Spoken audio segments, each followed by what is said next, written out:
د قرآن کریم د ترجمې 59 درس سورة البقره 211 آیات. اعوذ بالله من الشیطان الرجیم بسم الله الرحمن الرحیم. دا مبارک آیاتونه هم د طلاق په باره کې دي. الله تعالی فرمای وَإِذَا او کله چې طلقتم تاسو طلاق ورکوي،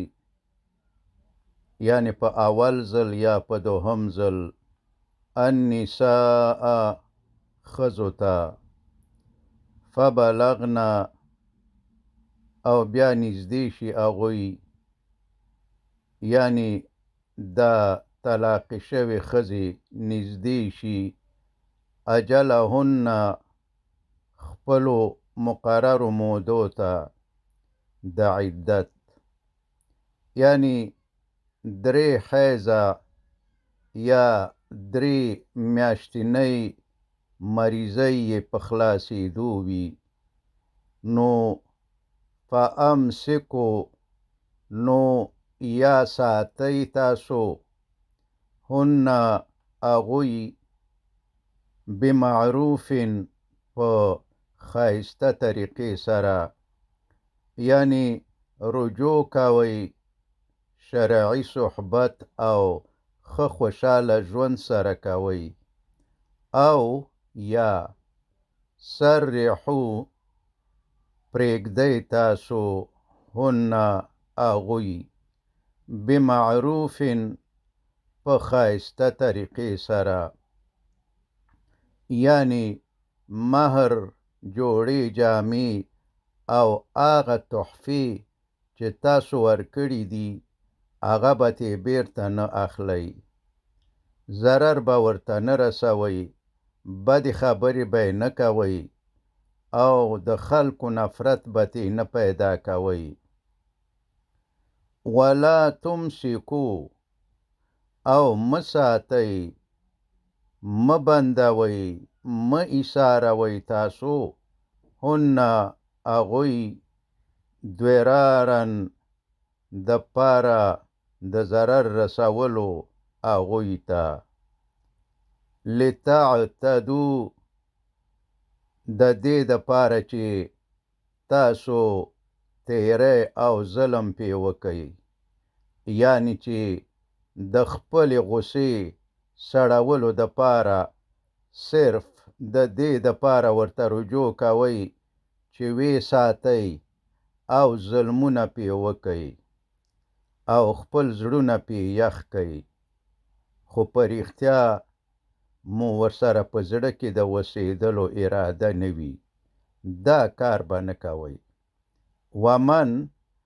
او څوک چې یفعل هغه کوي ذالک دا کار، یعنی چې د دې دپاره ښځې ساتي چې ظلم پې وکړي، یعنی د دې دپاره ښځو ته رجوع کوي، طلاق ورکړي او بیا چې د عدت موده په پوره کېدو شي رجوع ورته وکړي او بیرته یې ځان سره ایسارې کړي، په خپله نکاح کې وساتي، خو د دې دپاره چې زړه کې ورسره دا نه چې ورسره واوسېږي، بلکې دې دپاره چې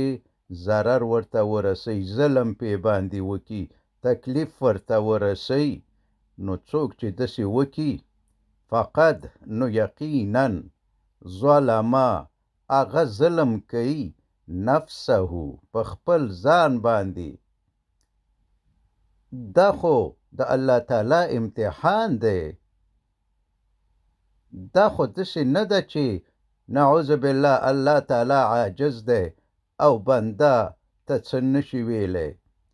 الله تعالی خو بنده ته مهلت ورکوي، امتحان ترېنه اخلي، نو دا چې هر څه کوي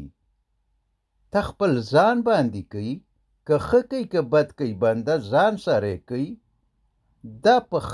ښځه ظلم نه دی بلکې په خپل ځان باندې ظلم کوي ځکه چې الله تعالی به سخته جزا ورکي ولا تتخذوا او منیسئ تاسو آیات الله آیاتونه حکمونه د الله تعالی هزوا ټوقې او سپک یعنی د الله تعالی حکمونو ته په سپکه سترګه مه ګورئ واذکروا او یادوئ تاسو نعمت الله نعمت د الله تعالی علیکم په تاسو باندې یعنی د اسلام دین وما او آغا انزل چې هغه جل جلاله نازل کړي دي علیکم په تاسو باندې من الکتاب د کتاب نه یعنی قرآن کریم والحکمت او د حکمت یعنی سنتنا یعیزکم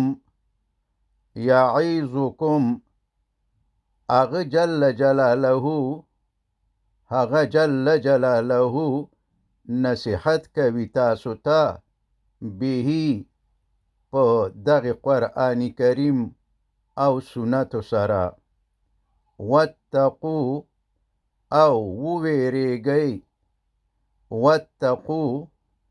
او ویریږئ تاسو الله د الله تعالی نه واعلموا او پوشئ ان چې بېشکه الله تعالی بكل شيء په هر شي باندې علیم خپو دی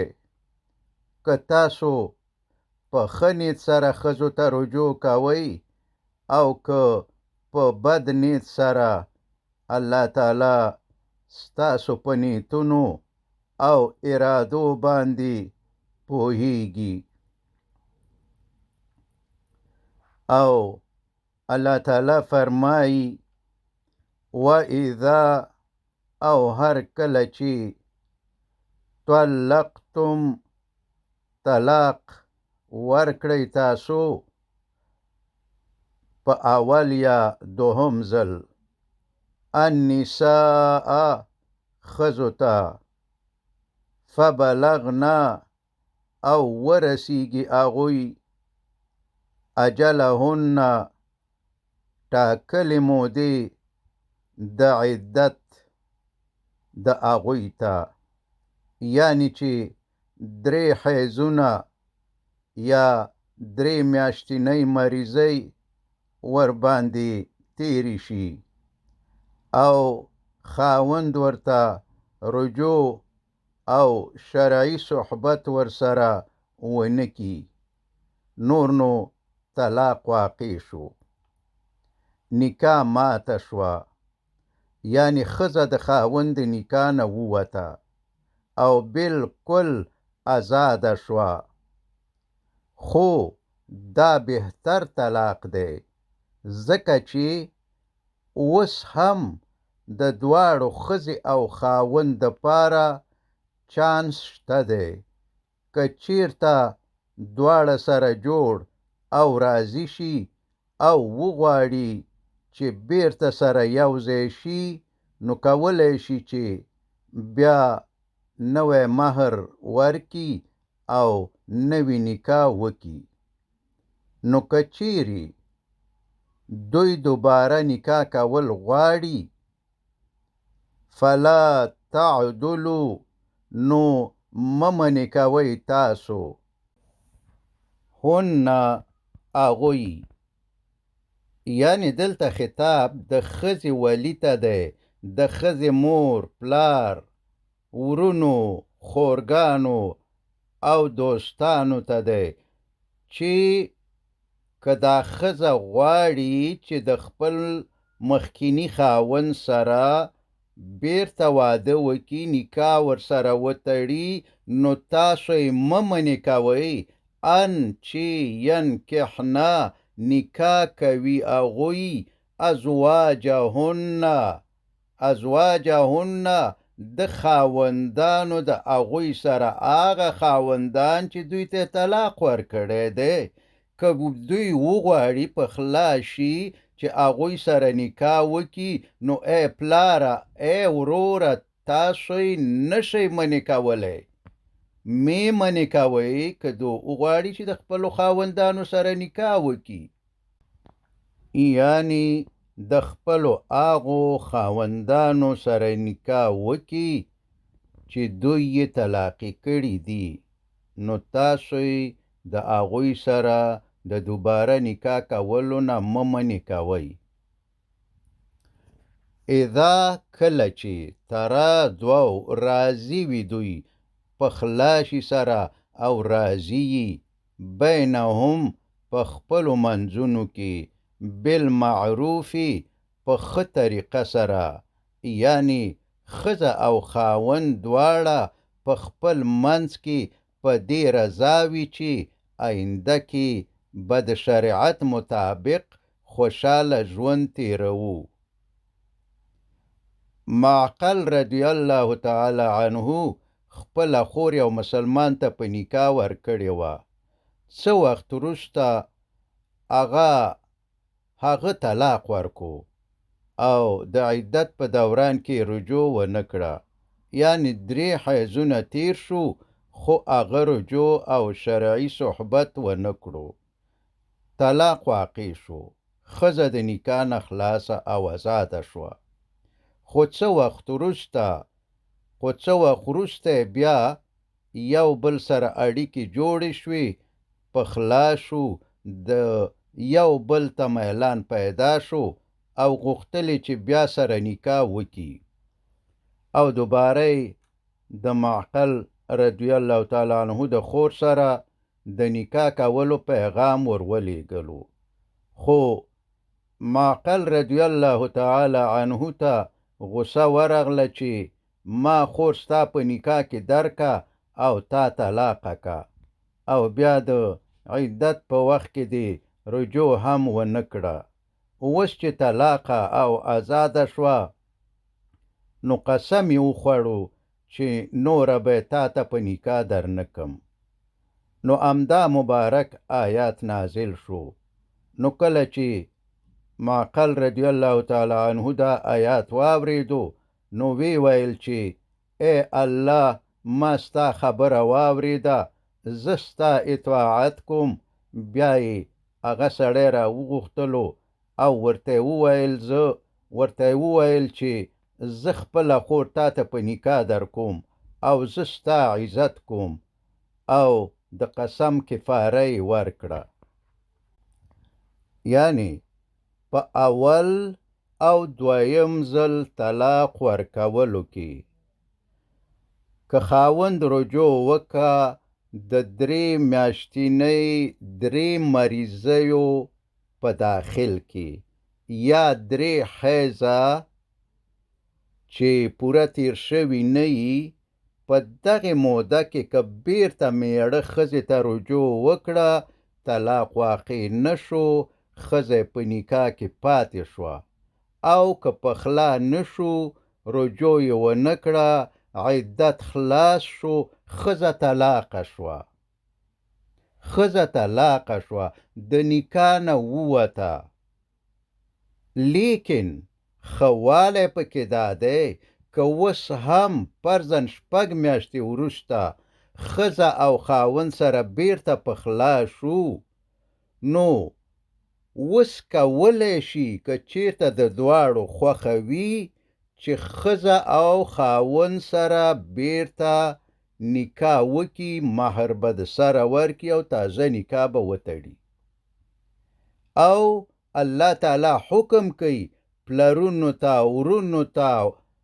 ټولو خپلو خپلوانو ته چې که دا ښځه وغواړي چې د اولنی میړه سره چا چې طلاق ورکړی دی که هغه سره نکاح کول غواړي تاسو یې مه منې کوئ. دا د الله حکم دی. نو که نکاح سره وتړله دغه یو طلاق شو، یا یې رجوع وکړه او یا یې نکاح وتړله، خو دا یو طلاق حساب شو. که فرضاً یا رجوع وکړه او یا بیا نکاح وکړه، یو طلاق حساب خو شو، خو فرضاً بیا یې څه وخت وروسته سره بیا خبره ورانه شوه او بیا یې طلاق ورکړو، دا دویم طلاق دی. اوس بیا یې طلاق ورکړو، دا دویم طلاق دی. خو که دا وارې هم یا یې د عدت په موده کې رجوع وکړه او یا یې که رجوع ونه که طلاق واقع شو، بیا یې نکاح وکړه، بیا هم نکاح کولی شي. بیا یې نکاح وکړه، اوس دوه طلاقه شو، دې ته دویم طلاق وایي. بیرته سره ښځه او خاوند شو، یا یې رجوع وکړه او یا طلاقه شوه، 6 میاشتې 5 میاشتې 3 میاشتې وروسته بیا نکاح وتړله، بیرته سره ښځه او خاوند شو، خو دوه طلاقه شو. اوس دوه طلاقه شو. که فرضاً بیا سره وران شي، بیا سره وران شي او بیا یې طلاق ورکو، دغه دریم طلاق دی. دا دریم طلاق دی. اوس نو بیا یې نکاح نه کیږي، نه سره نکاح کولی شي او نه رجوع کولی شي، خبره خلاصه شوه. دې ته وایي دریم طلاق. نه نور د رجوع حق لري، نه سره پخلا کېدو حق لري او نه بیا سره د نکاح کولو حق لري، تر څو چې په خپله خوښه بل خاوند سره نکاح ونه کي. نکاح به همداسې کوي چې د ټول عمر د اوسېدلو په نیت به یې کوي، چل مل به پکې نه وي. او که چل پکې نو دی بیا د اول خاوند سره بیا نکاح نه صحیح کیږي. د دایمي واده په نیت به د بل چا سره نکاح کوي او که کله هغه په خپله خوښه طلاقه کی او یا هغه میړی مړ شي، نو د عدت د تېرېدو نه وروسته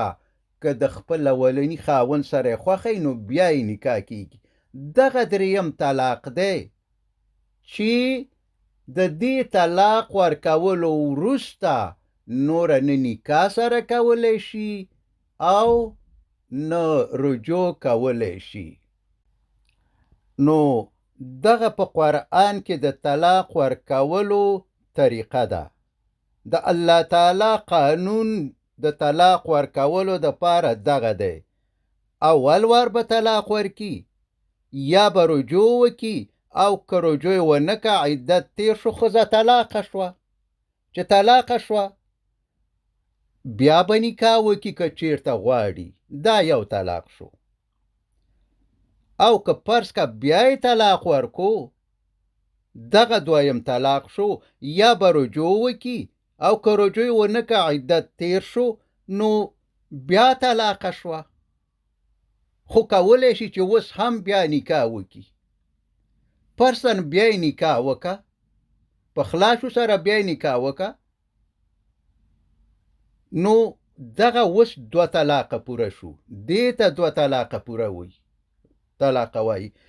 اوس که فرض که بیا څه وخت وروسته بیا طلاق ورکو، دغه دریم طلاق دی. په دې طلاق کې نه بیرته رجوع کولی شي، نه بیا نکاح کولی شي، تر څو چې بل خاوند سره نکاح ونه کي او هغه یې طلاقه نه کي یا مړ نه شي. آیات ته راځو. ذالک